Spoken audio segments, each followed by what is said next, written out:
Joining us now this morning to continue this deeper conversation, our chief legal analyst, Khalif Rhodes. Definitely, we were not expecting this when we walked in this morning. So it is interesting how a picture can be painted, as we've been saying, from hero to possibly zero, just a matter of minutes, just based off of, wait a second, this guy was trying to what appeared to protect those on the train. Nothing wrong with that. But then when you start to dig more, as Julian found out, there's a lot going on with his past.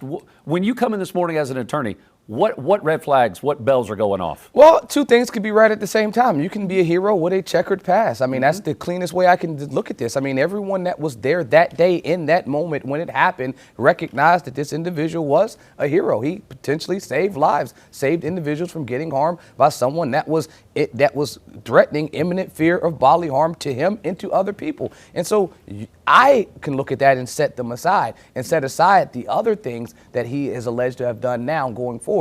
Now, these charges that he's facing, they're definitely not the most horrific type of charges, but they're serious charges. I mean, you're talking about assaulting a pregnant woman. I looked at the affidavit in the warrant. A eye fractured. I mean, they're serious. It's not murder. It's not what could have happened at the train station, but I at least can compartmentalize the two things and still be able to recognize his heroism and be able to distinguish between, okay, you've got some issues that are lingering, some past issues of domestic violence, some past issues of assault on a female, some past issues of communicating threat. And these things right now are coming to light. And because they're coming to light, wish they would have came to light at a different time, because in your moment of 15 seconds of fame is getting diminished now because of what you've already done.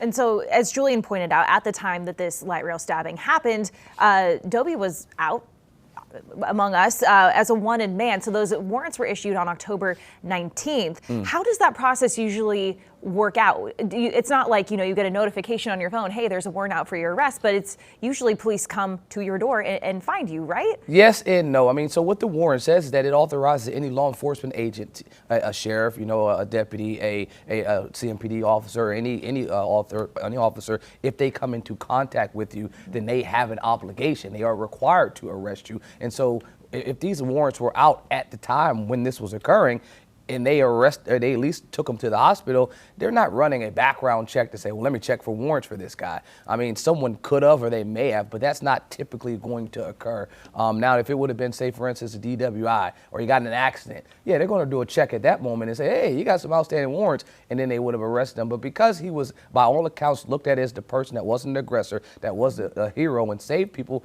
no one was looking back into the criminality and to figure out what occurred. But someone that took out these charges, that officer, that detective was like, hey, I know that name. He's got active warrants. Let's go ahead and figure out why we didn't pick him up then. And it's just a walking backwards time frame. But looking at the charge, I know that assault, inflicting serious bodily injury, it sounds like it's really, really bad. Our statutes for felonies go from A to I.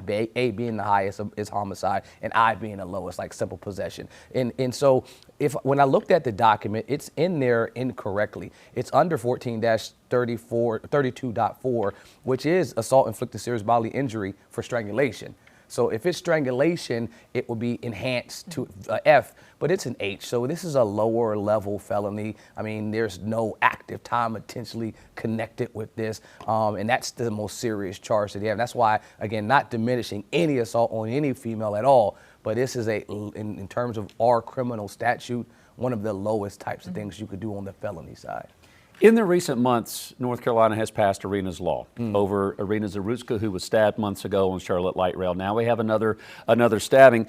If that law had been enacted sooner, would Dobie, with some of these other offenses, would he have been in jail and not on the train? Is that even connected at all? I think I'm just wondering if this arrest warrant was out in mid-October, why was he available to even be on the train this night, last Friday? It's the process for how folks are picked up when a warrant is issued. And so to Annie's question, yeah, they will go and try to go to the address that's listed on the warrant, but people are transient. People are not, going to this specific house every night. So officers may go there one time, two times to find them, and then it's like, we'll get you before you disappear. You'll have a traffic stop. You'll have some interaction, and when you have the interaction, it'll be at a bad time, and you're like, yep, now we got you. So that's typically how it happens. But back to your point, he would have been on some type of pretrial release anyway. So if he would have got arrested back when they've taken these out, If it's a domestic violence charge, he'll have a 48-hour cooling off period from the time that the charges are taken out.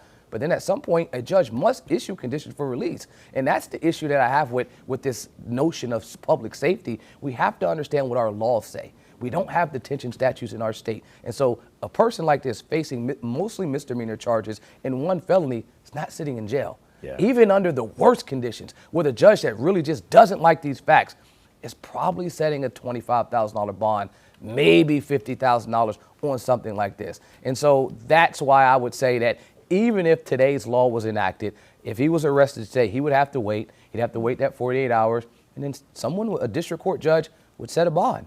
The only thing that changes is the magistrate wouldn't have set a bond when he went to the magistrate's office. That's about it. All right, Chief Legal Analyst Collie Rhodes breaking that down for us this morning. We appreciate you. Thank you. Queen City News Plus. Just search Queen City News on your smart TV's app store.